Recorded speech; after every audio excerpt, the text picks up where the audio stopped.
అయినా సరే వలసలు అనేవి కంటిన్యూ అవుతూ ఉన్నాయి. దాన్ని ఏ విధంగా చూడొచ్చు అంటారు?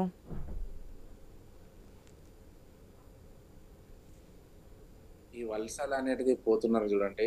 వచ్చిన వాళ్ళే పోతున్నారు తప్ప నిజమైన గులాబీ కార్యకర్తలు ప్రజలు ఇంకా కూడా గులాబీ బాస్ వైపే ఉన్నారు. టిఆర్ఎస్ పార్టీ వైపే ఉన్నారు. ఎక్కడ కూడా వీళ్ళు వచ్చిన వాళ్ళు పోయినంత మాత్రాన పార్టీకి జరిగే నష్టం ఏం లేదు. వాళ్ళు ఎప్పటి నుంచో మా పార్టీలో ఉండి మా పార్టీని దెబ్బతీయడానికి అవతల పార్టీకి వెళ్ళిన కోట్లలాగానే మేము భావిస్తాం తప్ప వాళ్ళతోని మాకు పార్టీకి వచ్చే నష్టం ఏం లేదు. ఇలా మీరు పార్లమెంట్ ఎన్నికలలో కూడా చాలా స్పష్టంగా చెప్తా ఉన్నాం. ఖచ్చితంగా ప్రజలందరూ కూడా ఈ కాంగ్రెస్ పార్టీని నమ్మే ప్రసక్తిలో లేరు. కాంగ్రెస్ పార్టీ బహుశా దేశంలోనే ఏ గవర్నమెంట్ ఎన్ని రాష్ట్రాల్లో ఎన్ని గవర్నమెంట్లు వచ్చినా ఇంత తొందరగా 100 రోజులు 120 రోజులలో ఫెయిలైన గవర్నమెంట్ ఏదైనా ఉన్నదంటే అది రేవంత్ రెడ్డి గారి ప్రభుత్వమే.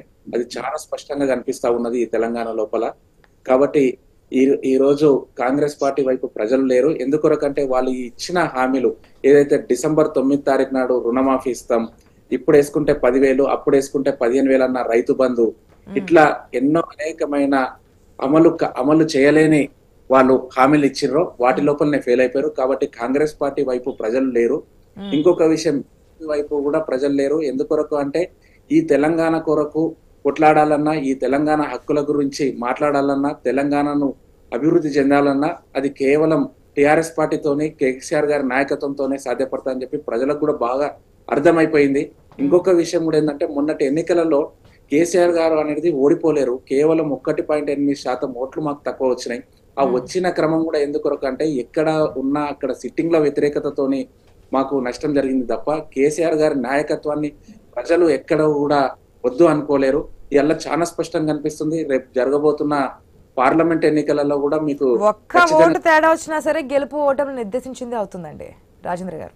ఒక్క ఓటు చాలు ప్రజా నిర్ణయం. అందుకే ఓటు అనేది అమూల్యమైనది, ఒక ఆయుధంగా ఎందుకుంటుందంటే ప్రతి పౌరుడికి ఒక్క ఓటు చాలు ఆ నియోజకవర్గంలో. అవును మేడం, అందుకొరకే నేనే ప్రజలు ఇలా చాలా స్పష్టంగా ఉన్నారు. ఈ తెలంగాణ మాట్లాడాలంటే మా ఎంపీలు గెలవాలి. టిఆర్ఎస్ పార్టీ సాధ్యపడుతుంది. బీజేపీ ఎంపీలు గెలిచినా గానీ ఈ తెలంగాణకు వాళ్ళు అన్ని చేస్తున్నారు. మరి తెలంగాణకు వారు సపరేట్ గా ఏం చేసినారు మీరే చెప్పాలి. ఇంకొక విషయం, ఈ తెలంగాణ లోపల మనకు కేంద్ర మంత్రిగా ఉన్న కిషన్ రెడ్డి గారు కూడా వారు టూరిజం లో ఉండి కూడా మనకు తెలంగాణకు సపరేట్ గా టూరిజం ప్యాకేజీలు తెచ్చింది ఏం లేదు. కాబట్టి తెలంగాణ కొరకు కొట్లాడాలన్నా మరి 9 సంవత్సరాల్లో బీఆర్ఎస్ ఎంపీలు పార్లమెంట్ లో తెలంగాణ కోసం ఎంతవరకు పోరాడారండి? ఏం సాధించారు తెలంగాణ కోసం? అవకాశం మేరకు మాకున్న 8 పార్లమెంటు సభ్యులకు వచ్చిన అవకాశం మేరకు ఎన్నన్న సార్లు మేము గలమెత్తిన సందర్భాలు చాలా కనబడ్డాయి.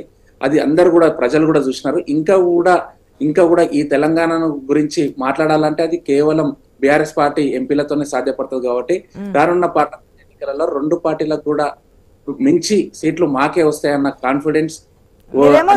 అంటే వాళ్ళు ఏమంటున్నారు, జాతీయ పార్టీలు కాబట్టి మాకే ఇజ్జు ఎక్కువ ఉంటుంది, 2 జాతీయ పార్టీలు పోటాపోటీగా ముందుకెళ్తాయి, ఇక్కడ బీఆర్ఎస్ దేమీ లేదు అంటున్నారు. ఎందుకంటే కేంద్రంలో వచ్చేది మేము వస్తాము, అయితే ఎన్డీఏ కూటమి లేదంటే ఇండియా కూటమి, 2 కూటమిలో ఎవరో ఒకరు అధికారం చేజిక్కించుకుంటారు. ఏ నాయకులకైతే ఓటేస్తారు తెలంగాణలో అక్కడ ఇంకా ఎక్కువ భవిష్యత్తు కనిపిస్తోంది అనేది ఒకటి.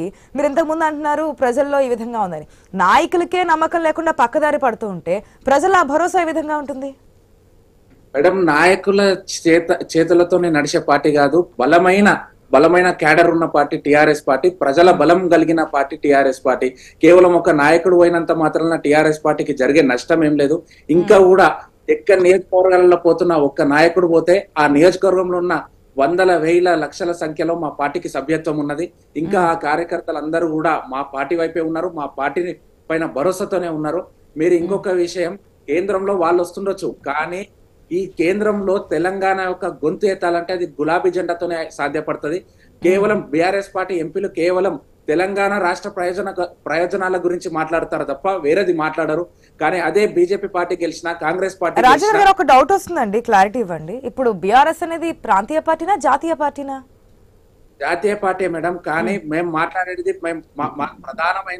మా ప్రధానమైన అజెండా ఏదైతే ఉన్నదో అది తెలంగాణ హక్కుల గురించి కొట్లాడే పార్టీ. కాబట్టి తెలంగాణ కోసం ఏది చేయాలన్నా అది టిఆర్ఎస్ పార్టీతోనే సాధ్యపడుతుంది. మేము మాత్రమే ఈ రాష్ట్రం యొక్క ప్రయోజనాల గురించి మాట్లాడతాం మేడం. ఇంకోటి బీజేపీ పార్టీ అనేది బీజేపీ పార్టీ అనేది ఒక మతతత్వ పార్టీ మేడం. చాలా స్పష్టంగా చూస్తా ఉన్నాం. వాళ్ళ యొక్క మతతత్వ పార్టీని ఈ తెలంగాణ ప్రజలు ఎక్కడ కూడా విశ్వసించరు. ఇంకొకటి కాంగ్రెస్ పార్టీ ఫెయిల్ అయిన పార్టీ, అది 120 లోపలనే ఫెయిల్ అయిన పార్టీ. కాబట్టి కాంగ్రెస్ పార్టీ వైపు కూడా ప్రజలు చూసే ప్రసక్తి లేదు. కేవలం టిఆర్ఎస్ పార్టీ వైపు చూస్తున్నారు. మేము గ్రౌండ్ లెవెల్ లోపల ఈ ఎంపీ అభ్యర్థులను ప్రకటించిన తర్వాత వివిధమైన పార్టీ కార్యక్రమాలు చేపడితే స్వచ్ఛందంగా ప్రజలు వస్తున్న సందర్భం కనిపిస్తా ఉన్నది. ఇంకొక విషయం మేడం, వారు మొన్న రైతు నిరసన కార్యక్రమం ఏదైతే రాష్ట్రం మొత్తం టిఆర్ఎస్ పార్టీ చేపట్టిందో దానికి స్వచ్ఛందంగా ప్రజలందరూ కూడా, రైతులందరూ కూడా చాలా వరకు కూడా అప్రిషియేట్ చేసిన సందర్భం కూడా కనబడ్డది. అదే రైతు దీక్షలకు సంబంధించి గతంలో బీఆర్ఎస్ అధికారంలో ఉన్నప్పుడు రెండు పార్టీలు, అప్పుడు ప్రతిపక్ష హోదా అనేటువంటి బీజేపీ చేసింది, కాంగ్రెస్ చేసింది. ఇప్పుడు అధికారంలో కాంగ్రెస్ ఉన్న తర్వాత ప్రతిపక్ష హోదాలో బీఆర్ఎస్ వచ్చిన అదే రైతుల గురించి మళ్ళీ రోడ్ల మీదకి వస్తున్నారు, చేస్తున్నారు. ఎస్, మాట్లాడదామండి. చాలా ఇష్యూస్ గురించి మాట్లాడారు కాబట్టి ప్యానల్ లో మిగిలిన మెంబర్స్ కూడా ఉన్నారు కాబట్టి ఒక్క నిమిషం అండి.